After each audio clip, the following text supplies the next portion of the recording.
Hello, আজকে snail দিয়ে মতলব শামুক দিয়ে, নদীতে পাওয়া শামুক দিয়ে কিছু অ্যামেজিং ডিশ বানানো হবে।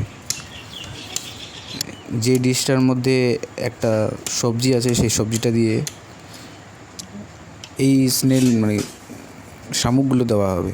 প্রথমে স্নেলগুলো ভালো করে পরিষ্কার করে কেটে তারপরে গরম জলে তাপ করা হবে, ফোটানো হবে। ফুটিয়ে টুটিয়ে পরিষ্কার করে একটা অন্যরকম ডিশ বানানো হবে।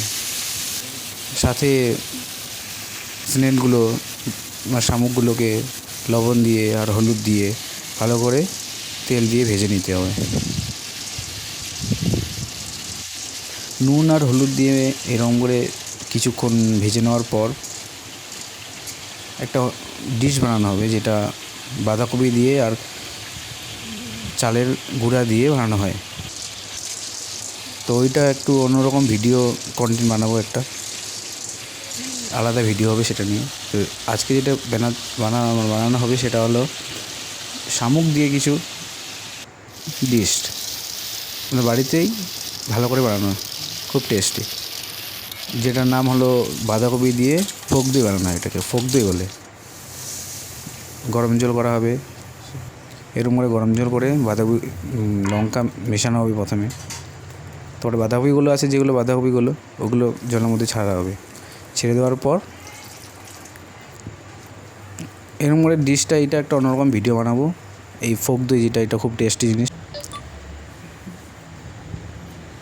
এই ফোক দইয়ের মধ্যে ওই শামুকগুলো দেওয়া হবে, যেগুলো দিয়ে আরও খুব টেস্টি করে।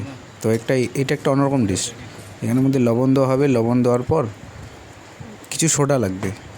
এই ডিশটা বানানোর জন্য সোডা একদম গুরুত্বপূর্ণ জিনিস, সোডা লাগবেই লাগবে। 2 চামচের মতো সোডা দিয়ে ভালো করে, কিন্তু মিলিয়ে নিতে হবে না, এরকম সোডা দিয়ে রেখে একদম ঢাকা দিতে হবে। ঢাকা দেওয়ার পর এটা উঠানো হবে। তারপর এইগুলো হলো ভেজে নেওয়া হয়ে গেছিলো। তারপর এটা ভালো করে মিলিয়ে নিতে হবে। তারপর রসুন আর আদা দিয়ে এটা পেস্ট বানাতে হবে। পেস্ট দিয়ে ওখানে দিয়ে দিতে হবে। দিয়ে তারপরে কিছুক্ষণ আবার ঢাকা দিয়ে রাখতে হবে। ঢাকা দিয়ে রেখে দেওয়ার পর যতক্ষণ না ওটা গলে যাওয়ার পর তারপরে একটা এরকম কিছু ঘোরানোর জন্য জিনিস ঘাঁটতে হবে পুরো। কমসে কম পুরোপুরি ঘেঁটে নেওয়ার পর একদম ডালের মতো যদি হয়ে যায়, একদম একটা বাঁধাকপিও যদি না থাকে, তারপরে ওই স্নেল শামুকগুলো দেওয়া হবে। তারপরে এখানে একটা পেস্ট বানানো হয়। পেস্টটা চালের গুঁড়ো দিয়ে বানানো যায়, আটা দিয়ে বানানো যায়। ওই পেস্টটা এখানে দিয়ে দিতে হবে।